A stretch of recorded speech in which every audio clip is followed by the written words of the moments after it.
sejak kebangkitannya, ulama bersama pengikut-pengikutnya istiqomah dan setia jaga akidah dan sunnah Rasulnya.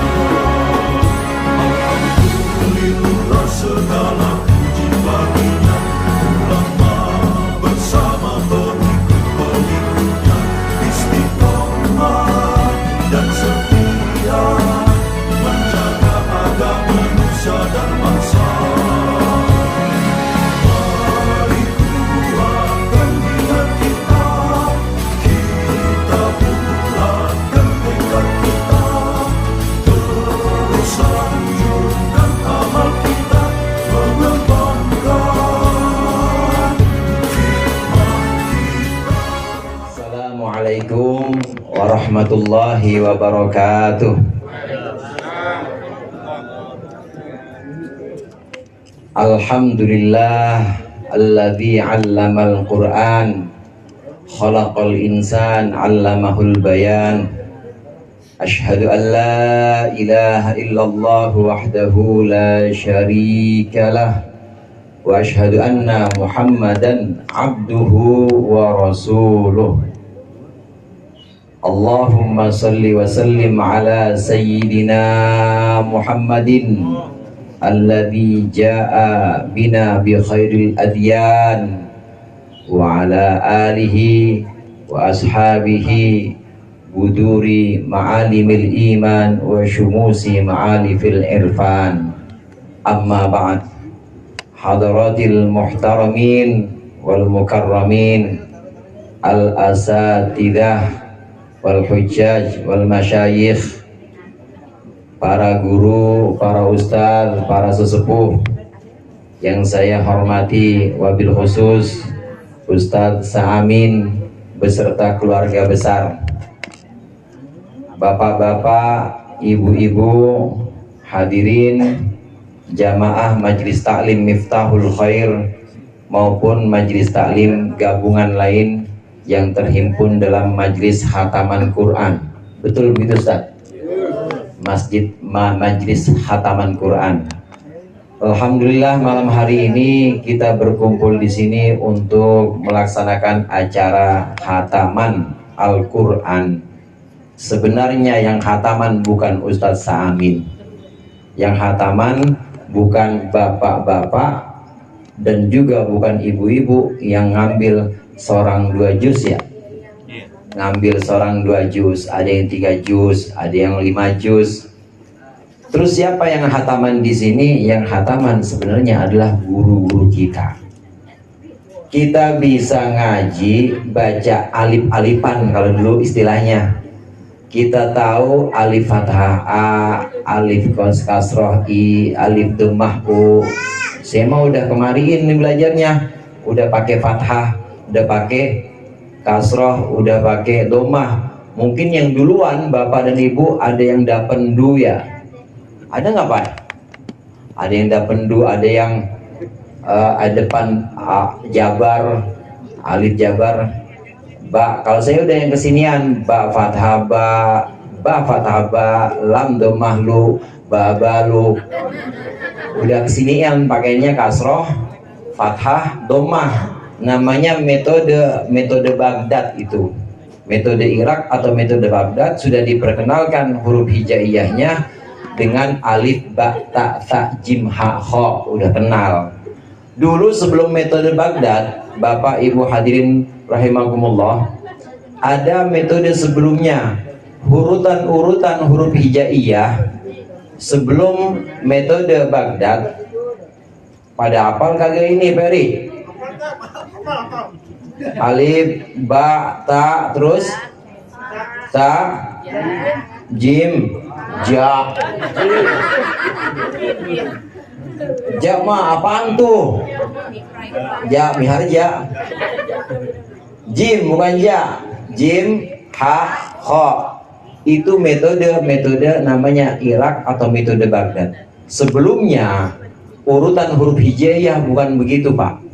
Urutan huruf hijaiyah sebelum metode Baghdad itu abajadun, hawazun, hatoyakun, lamanun, sa'afasun korosun, itu urutan huruf hijaiyah. Abajadun. Jadi yang pertama alif, yang kedua ba masih sama, yang ketiga jim, abaja, yang keempat dal, abajadun. Abajadun kalau kita baca jadinya abjad. Dari situlah istilah abjad. Istilah abjad, urutan abjad nih, kira-kira yang dapat berkat duluan yang namanya depannya A. Ahmad Sofyan, berkatnya duluan. Terus habis gitu, habis A apa? B. B. Brian Muhammad, B dapat. Nah seterusnya itu namanya abjad. Urutan abjad itu dikenal dari urutan hijaiyah yang sebelum Irak, abajadun, maka disebut dengan abjad. Orang Latin bukan abajadun tapi orang Latin menyebutkannya ABCD jadinya. ABCD, orang Eropa menyebutkannya ABCD. Dulunya sebutannya abajadun atau abjad. Nah setelah metode ini baru ada metode Irak alif ba ta ta, bukan alif ba jim, bukan. Ini metode yang sekarang atau metode yang zaman kira-kira tahun-tahun saya dulu belajar.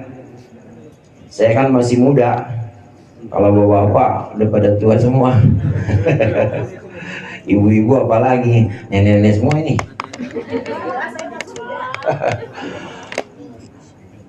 Ini metode-metode dalam Al-Quran banyak sekali pelajarannya. Kemudian kita kenal dengan metode Iqra.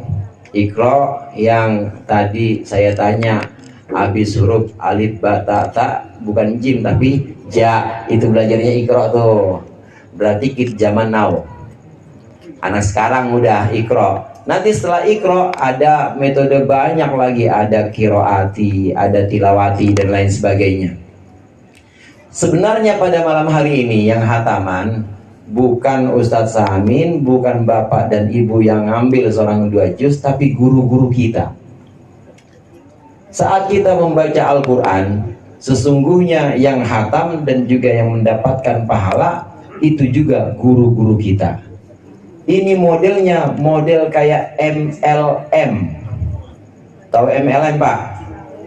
Kalau anak sekarang tahunya ML doang, Mobile Legend. Kalau ini MLM, multi level marketing.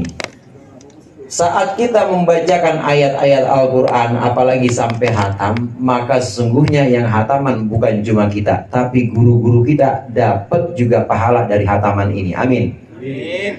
Jadi terus mengalir, semakin banyak. Kalau atas namanya upline ya, kalau bawah namanya downline, kalau begitu ya Ustaz. Semakin banyak downline-nya, semakin banyak bawahnya ini yang diajarin, maka semakin banyak pahalanya.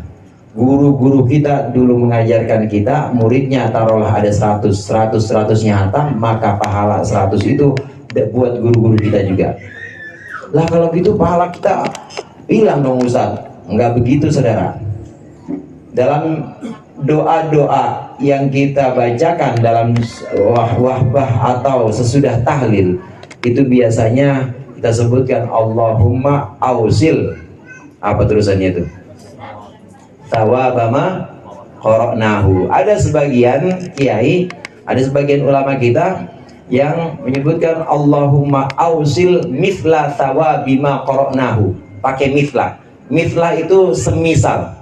Ya Allah, sampaikanlah seperti balasan, seperti ganjaran apa yang sudah kami baca dari ayat-ayat Al-Quran. Artinya di sini ada penggandaan. Saat kita hataman di sini, kita tetap dapat pahala dan digandakan guru-guru kita juga dapat pahala, ibu-ibu, bapak-bapak.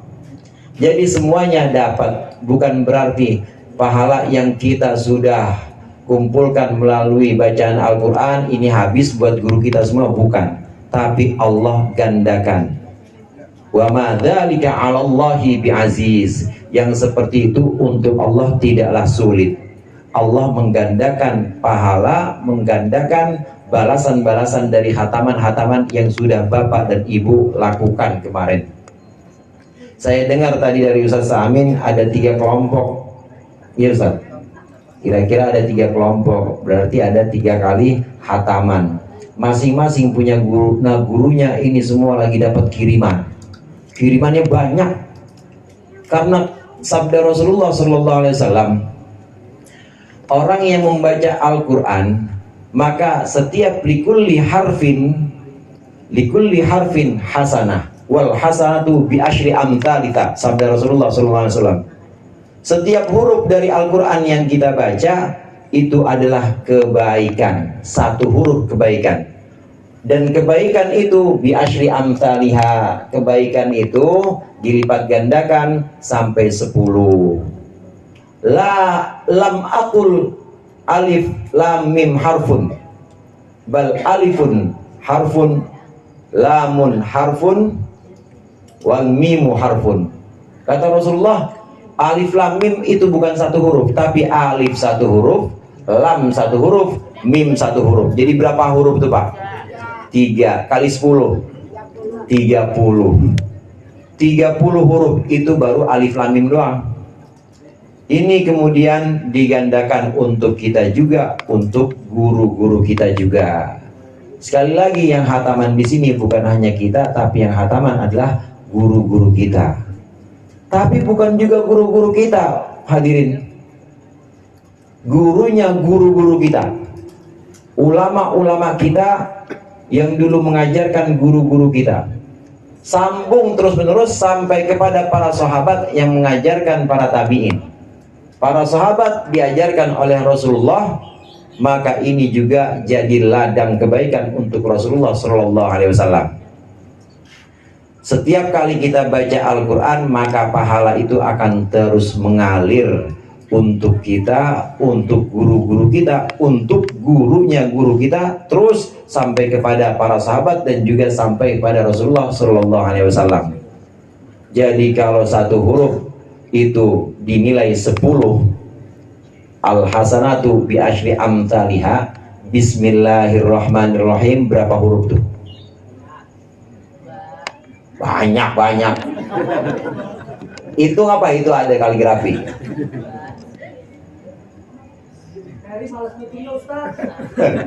19. Bismillahirrahmanirrahim berapa Pak? 19 kali 10 berapa? 190, baru bismillah. Kalau hataman penuh itu pahalanya. Untung yang namanya pahala itu gaib, termasuk barang-barang yang sifatnya gaib. Orang yang percaya kepada barang-barang yang gaib, orang yang percaya kepada hal-hal yang gaib, alladzina yu'minuna bil gaib, inilah orang-orang yang muttaqin, orang-orang yang bertakwa. Kita percaya bahwa itu ada pahalanya sedemikian banyak. Untung itu gaib. Kalau nggak gaib, pulangnya pada susah. Mungkin pada nyewa lalamuk buat bawa pahala. Untung nggak kelihatan, udah langsung sampai, dan untung ada nanti di sana simpanannya, ada khizanah atau ada simpanan pahala-pahala yang nanti akan Allah tunaikan di akhirat. Kalau di dunia semuanya Bu, nggak bakal cukup pahala hataman ini buat rumah segini di RW berapa nih? RW 2, nggak bakal cukup. Orang 1 huruf aja 10, bismillah udah 190 kebaikan. Al-Fatihah berapa tuh? Udah banyak banget, sampai hatam nggak bakal cukup. Oleh karenanya banyak pahala-pahala ibadah kita yang tidak Allah tunaikan, tidak Allah berikan di dunia ini karena nggak muat di dunia. Di dunia kalau semua ditunaikan, penuh rumah orang isinya pahala semuanya. Untung pahala nggak kelihatan, dan sebagian diberikan oleh Allah di akhirat. Demikian juga dosa, Pak, Ibu, hadirin sekalian. Dosa juga termasuk barang yang gaib, perihal yang gaib. Kalau dosa kelihatan, mungkin ibu-ibu pada kabur ngeliat saya. Dosanya banyak banget. Kemana-mana saya gondol, gembol sini, gembol sana, saya bawa dosa.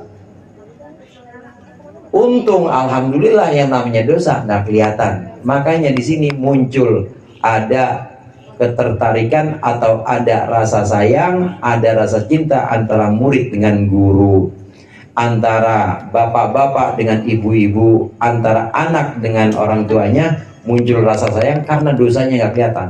Andai dosanya suami kelihatan sama istri, dosanya istri kelihatan sama suami, pada kabur itu bu, pada ogah tidur bareng kelihatan. Maka perkara-perkara yang gaib seperti pahala, seperti dosa, ini sengaja oleh Allah hanya dimunculkan nanti di akhirat. Antara lain hikmahnya adalah untuk menjaga keharmonisan hubungan manusia di dunia ini. Bapak Ibu hadirin hadirat rahimakumullah, khataman Al-Quran ini pahalanya pahala untuk kita, untuk guru-guru kita, dan terus sampai Rasulullah Sallallahu Alaihi Wasallam.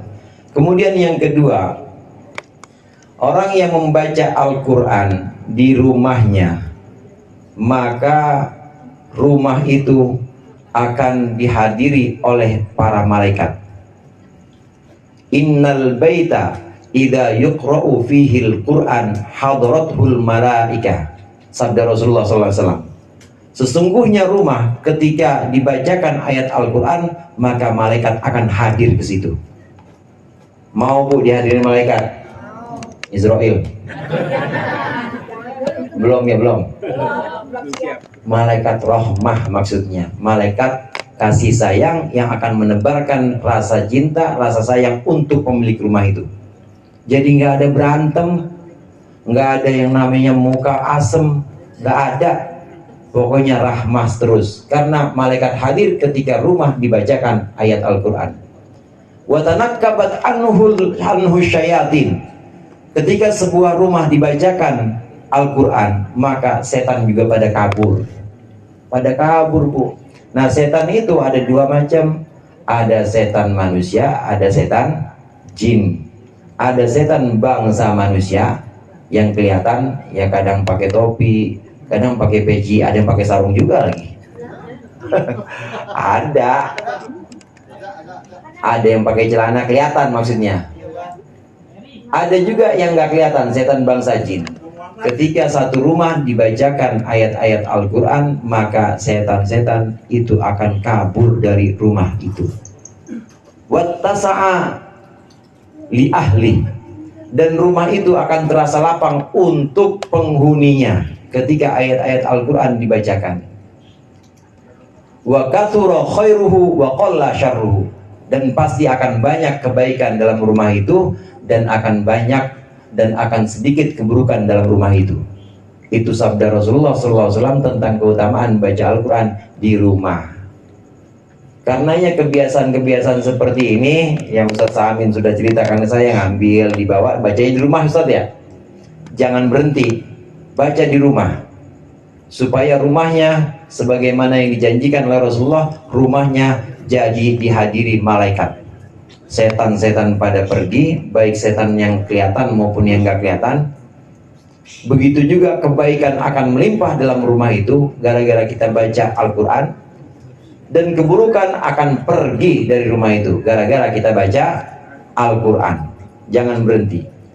Dan bawa 1 juz atau 2 juz, bawanya, bacanya di rumah. Gak usah baca di halte, Bu, Pak. Jangan baca di halte, jangan baca di depan Alfa. Ngapain orang yang baca Al-Quran di depan Alfa? Pamer amat, gak boleh. Tempatkan bacaan-bacaan Al-Quran di tempat yang seharusnya, yang semestinya. Kalaupun cinta seseorang kepada Al-Quran ini benar-benar dan sungguh-sungguh, pasti dia akan menghargai posisi dan tempat Al-Quran. Saya dulu pernah, Pak, pernah Bu, zaman dulu naik kereta Mata Remaja. Kalau orang Jawa Timur tahu Mata Remaja tuh. Itu Senen Malang. Iya, betul ya, Senen Malang. Dulu masih ada pas sekarang? Masih ada, tapi sekarang udah enak. Dulu orang tidur di jalan, dilangkahin sama tukang dagangan yang jualan tahu, jualan es teh, jualan kopi, dilangkah-langkahin.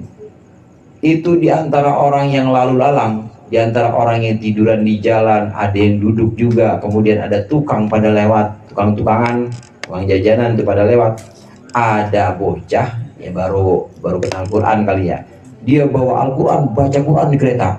Masya Allah, sih bilang ini anak soleh amat ya. Nah sementara dia baca Quran, dilangkah-langkahin sama tukang kopi, lewat lagi dilangkahin sama tukang lontong, mana pakai rok lagi lontongnya. Nah yang seperti ini namanya kebaikan tapi tidak soleh. Soleh itu artinya layak, soleh itu artinya patut, pantas apa enggak. Tidak semua kebaikan itu bisa disebutkan sebagai amal soleh. Tidak semua yang baik itu bisa disebutkan sebagai sesuatu yang soleh.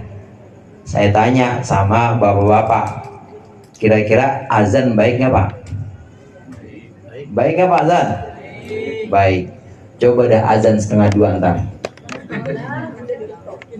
Pakai mic. Azan 1:30 pakai mic. Baik, tapi nggak soleh, tapi nggak layak atau nggak pantas.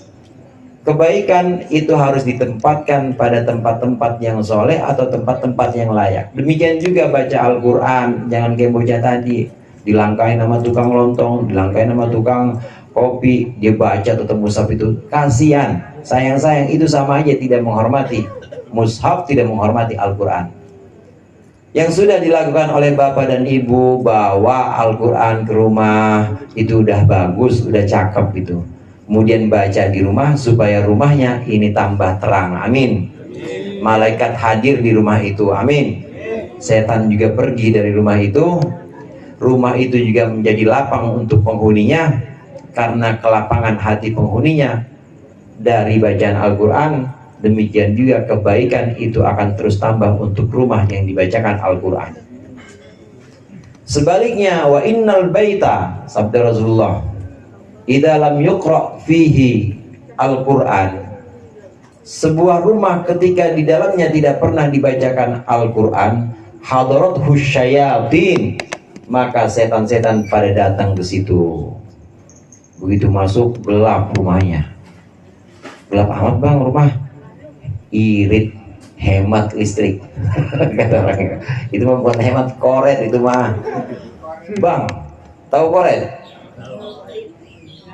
Ngapa ini nggak dihidupin selampu? Hemat listrik, biar bayarannya nggak mahal. Oh, abang kagak pernah pakai baju bang, irit baju. Hemat baju, takut cepet rusak baju, biarin buat kondangan aja. Saya mah tidur pakai sarung aja bah. Nah sarung itu yang itu aja bang, nggak pernah ganti-ganti. Irit sarung, sayang-sayang ntar cepet rusak. Ini namanya bukan irit, pelit yang kayak begini. Mana rumahnya gelap, katanya hemat listrik, pakaiannya kagak pernah ganti, padahal pakaian banyak numpuk, tapi dia bilang sayang-sayang. Namanya bakhil, ini namanya pelit. Bin medit, bin koret, bin buntut gasiran, ya, bin silit kuning. Bin silit kuning, pelit, saking pelitnya. Itu semua lampu gak dinyalain, baju gak pernah diganti, dibacain Quran kagak juga, gak pernah dibacain Quran juga, mana gelap, gak pernah dibaca Al-Quran juga. Hadarathu syayatin, setan-setan hadir di situ. Setan dari bangsa jin yang kelihatan maupun yang tidak kelihatan. Kalau tempatnya samun itu yang gak enak dah pokoknya. Kalau tempatnya itu kira-kira nggak enak dilihatnya, pasti yang datang di situ bukan malaikat tapi setan. Setan dari yang tidak kelihatan bangsa jin.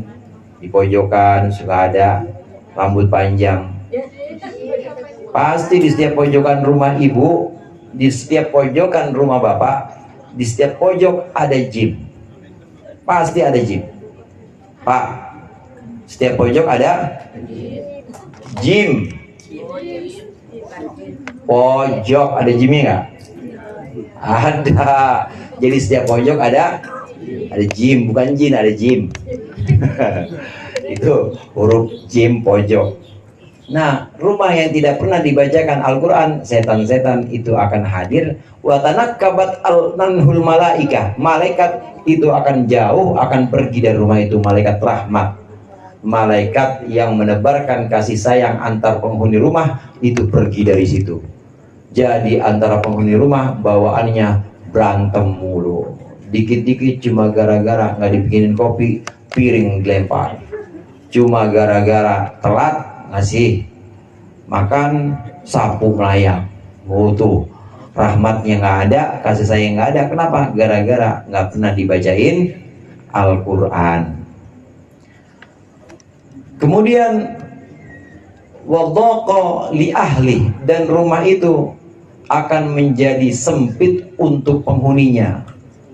Luas padahal 350 meter, bangunannya aja 200, sisanya 50, 100, 150 itu buat halaman depan, halaman belakang. Mobilnya 3, tingkatnya 3, bawahnya ada basementnya. Buat parkir juga mewah, tapi kelihatan sempit. Kenapa? Karena sempit hatinya, nggak pernah dibacakan Al-Quran. Rumah yang tidak pernah dibacakan Al-Quran akan terasa sempit untuk penghuninya. Wa kathura syarruhu wa qalla khairuhu, dan akan banyak keburukan-keburukan dan akan sedikit kebaikan-kebaikan dalam rumah yang tidak pernah dibacakan Al-Quran. Oleh karenanya la taj'alu buyutakum al-maqabir. Jangan kita jadikan rumah-rumah kita ini kayak kuburan. Artinya gelap, kemudian nggak pernah dibacain Quran. Kuburan kan jarang dibacain Quran. Kalau kuburan wali ketahuan, kuburan guru ketahuan, banyak ada aja yang bacain Quran. Tapi kuburan orang yang nggak dikenal, boro-boro dibacain Quran, namanya aja nggak ada. Jangan jadikan rumah kita ini rumah seperti kuburan yang tidak pernah dibacakan Al-Quran. Caranya, hidupkan kembali ayat-ayat Al-Quran, sering-sering baca Al-Quran, sehingga rumah itu akan terus bersinar dengan khotmil Quran, dengan bacaan-bacaan hataman Al-Quran. Ini yang kedua yang ingin saya sampaikan. Kemudian yang ketiga, Bapak, Ibu, hadirin hadirat rahimakumullah. Satu waktu ada seorang laki-laki bertanya kepada Rasulullah, "Ya Rasulullah, ayyul a'mali ahabbu ilallah?" Amal perbuatan apa yang paling disukai oleh Allah? Kemudian Rasulullah menjawab, al-halul murtahil. Al-halul murtahil. Orang yang tanya ini tanya lagi kepada Rasulullah, wa mal halul murtahil? Apa itu al-halul murtahil ya Rasulullah? Man yadribu bil Qur'an min awwalihi ila akhirihi thumma halla wartahala. Halul murtahil itu adalah orang yang mulai membaca Al-Quran dari awal sampai akhir hingga hatam. Kemudian ketika sudah hatam, dia nyambung lagi, mulai lagi. Ini yang namanya al-halul murtahil, nyambung terus.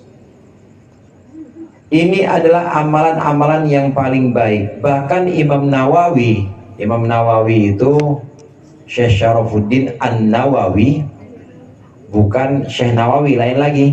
Kalau Imam Nawawi ini masanya lebih dulu, yang ngarang Minhajul Abidin, Imam Nawawi.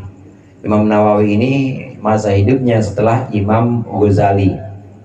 Jadi kira-kira abad Hijriyahnya kira-kira abad ke-5 Hijriyah, tahun 400-an Hijriyah. Sekarang kan udah 1400.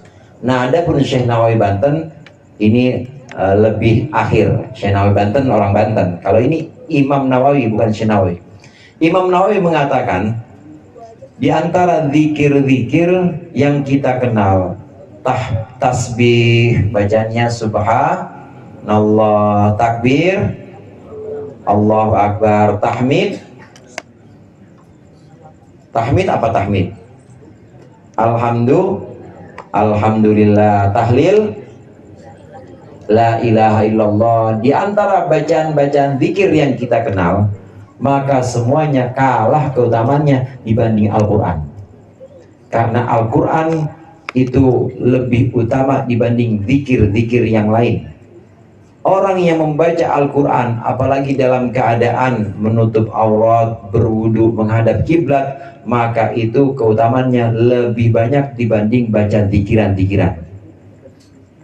Kita yang punya zikir, punya wirid misalnya, tiap habis subuh punya wirid, ya Hayyu Ya Qayyum, ya Hayyu Ya Qayyum, ya Hayyu Ya Qayyum. Kalau yang nggak bisa bahasa Arab, ya masih lidahnya masih lidah lokal, bukan ya Hayyu Qayyum, bukan ya Hayyu Ya Qayyumu, ya Qayyuku, ya Qayyumu, ya Qayyuku, ya Qayyumu. Tapi kalau yakin jadi juga itu Pak. Yang penting yakin sama guru yang ngasih, yakin sama Allah, walaupun nggak fasih tetap jadi. Punya wirid misalnya, wiridan-wiridan yang lain, tapi bukan Al-Quran, dibanding dengan wirid Al-Quran, maka lebih utama wirid Al-Quran. Orang yang punya wirid, artinya wirid di sini kebiasaan yang diulang terus. Bentuknya zikir, itu wirid juga. Wirid laqad ja'akum tiap habis sholat misalnya. Kemudian wirid tiap habis maghrib baca ratib al-haddad, wirid itu namanya. Kalau terus menerus diulang namanya wiridan. Nah kalau satu persatu itu namanya zikir. Nah kalau diulang-ulang sebutnya wiridan. Nah wiridan ini bukan hanya zikir. Wiridan ini bisa bentuknya amalan-amalan. Wiridannya pondok saya dulu, wiridannya adalah tafsir Jalalain, Jurmiyah, dan Alfiyah. Artinya kalau udah hatam Jurmiyah, udah hatam, diulang lagi, baca lagi. Kemudian hatam, diulang lagi dari awal. Itu namanya wiridan. Begitu juga Alfiyah. Alfiyah udah hatam mulai dari Qala Muhammadun, hatam ya kira-kira 3 tahun, ulang lagi dari awal. Namanya wiridan. Sesuatu yang diulang-ulang, baik bentuknya zikir maupun bukan zikir, namanya wirid. Apa namanya Bu? Wirid, wiridan.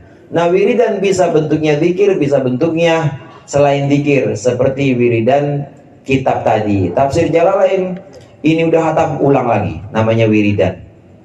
Nah begitu juga bapak dan ibu yang punya wiridan Al-Quran, sebulan hatam, besok diulang lagi, sebulan hatam, itu juga jadi wiridan. Apakah itu zikir? Zikir, bahkan keutamaannya lebih banyak dibanding zikir-zikir biasa. Karena itu adalah kalamullah, karena itu adalah firman Allah. Firman Allah dibanding dengan kalam-kalam yang lain, kalamullah dibanding dengan ucapan-ucapan yang lain selain kalamullah, selain Al-Quran, maka akan lebih utama kalamullah. Yang sudah terlaksana, yang sudah jadi kebiasaan di sini hatam sebulan sekali, ini jadi wiridan, dan mudah-mudahan terus istiqomah. Barokahnya akan kembali kepada yang membaca, amin. Bahkan kembali kepada penghuni rumah yang ambil juz itu, yang dibaca masing-masing. Jadi harus dilanjutkan, jangan berhenti, jangan terus ini yang terakhir, harus dilanjut. Di pondok saya juga begitu. Di pondok zaman udah agak kemarin sih, udah sekarang. Jadi ada grupnya itu grup alumni, dan itu ada wiridnya, ada zikirnya, zikirnya atau wiridnya Al-Quran. Cuma nggak bisa milih juz. Kalau di sini bisa milih juz nggak, Ustaz? Oh juz sama aja Pak. Juz sama. Wah, cari mana nih juz 30? Wah, udah diambil sama Ustaz. Ustaznya milih juz duluan. Juz 1 mana juz 1? Gampang juz 1. Orang dari dulu ngajinya juz 1 doang, nggak pernah HP hatam. Udah diambil juga sama Ferry. Ya, diambil sama Ferry juz 1.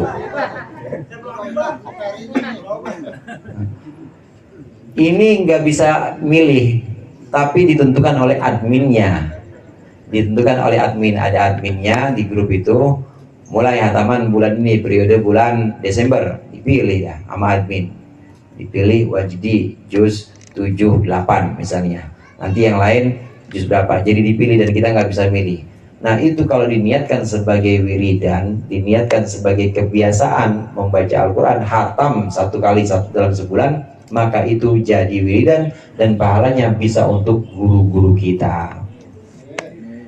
dilaksanakan terus dan diistiqomahkan atau didawamkan. Kemudian yang terakhir yang ingin saya sampaikan, di antara amalan-amalan yang pernah kita lakukan bentuknya wirid, zikiran-zikiran, bacaan Al-Quran, tentu yang paling penting adalah keikhlasan tentunya hadirin.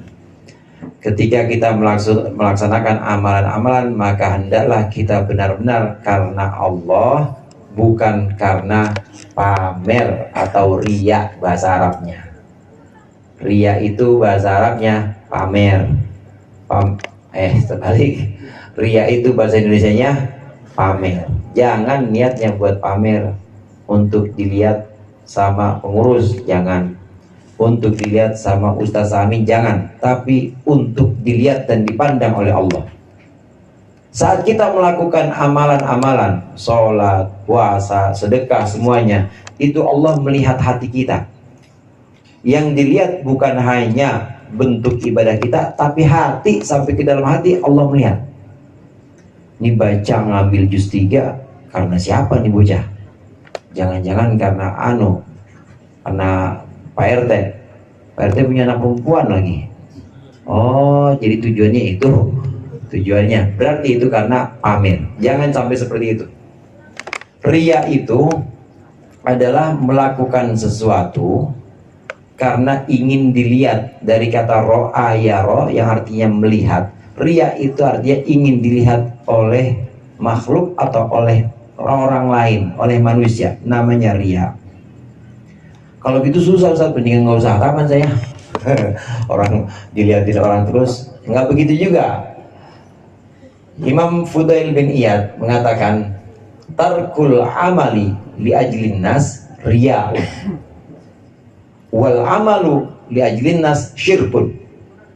Orang yang nggak mau baca Quran, nggak mau sholat, nggak mau puasa, dia tinggal puasa kagak, sholat kagak, tapi alasannya apa? Nggak mau, takut dilihat sama orang. Pengen sholat jamaah, nggak usah jamaah. Pengen sholat, nggak usah sholat, takut dilihat sama orang. Itu riya udah. Orang yang tinggal amal, tinggal ibadah, tujuannya karena manusia, supaya nggak dilihat sama orang, itu riya. Jadi ketika dalam benak kita kemudian muncul bisikan, nggak usah hataman, takut dilihat sama orang, lawan aja. Lawan, harus dilawan. Karena memang pada masa awal itu seperti itu. Pada masa awal pasti ada yang membisiki, jangan sholat bang, nanti dikira pengen dilihat Pak RT lagi. Ngapain jamaah, nanti dikira pengen dilihat Ustaz Amin. Pasti ada dorongan seperti itu. Dan harus kita lawan. Karena kalau kita berhenti justru kita riya. Kenapa bang nggak sholat? Takut saya dilihat sama Ustaz Amin, nanti dikira riya. Lah itu riya malah, yang kayak begitu. Supaya Ustaz Amin nggak ngelihat saya, supaya Ustaz Amin nggak bilang saya riya. Itu kan berarti pengen dinilai sama Ustaz Amin. Tarkul amal li ajlin nas riyaun. Orang yang nggak sholat, nggak hataman, nggak puasa karena takut dilihat sama orang, itu udah riya. Namun lebih dari itu, wal amalu li ajlin nas syirkun. Orang melakukan amal ibadah, melakukan perbuatan-perbuatan karena manusia, itu musyrik. Musyrik pak, musyrik bu. Bagaimana nggak musyrik? Sholat, Allahu Akbar. Dalam hatinya pengen dilihat sama Allah, tapi selain pengen dilihat sama Allah, pengen dilihat sama Pak RW misalnya. Awalnya dia tahu, dia mah pengen baca kuliah sama kulhu aja, rakaat pertama, rakaat kedua. Rakaat pertama kuliah, rakaat kedua kulhu. Begitu Pak RW masuk, ketahuan dehemnya Pak RW mah. Diganti suratnya. Yang pertama Al-Baqarah, yang kedua Al-Imran. Karena dehemnya Pak RW. Ini namanya sholat li ajlin nas. Sholat karena pengen dilihat. Itu bukan hanya riya, tapi syirik. Syirik itu musyrik. Kenapa musyrik? Karena dia pengen dilihat sama Allah dan juga pengen dilihat sama RW. Artinya menduakan Allah.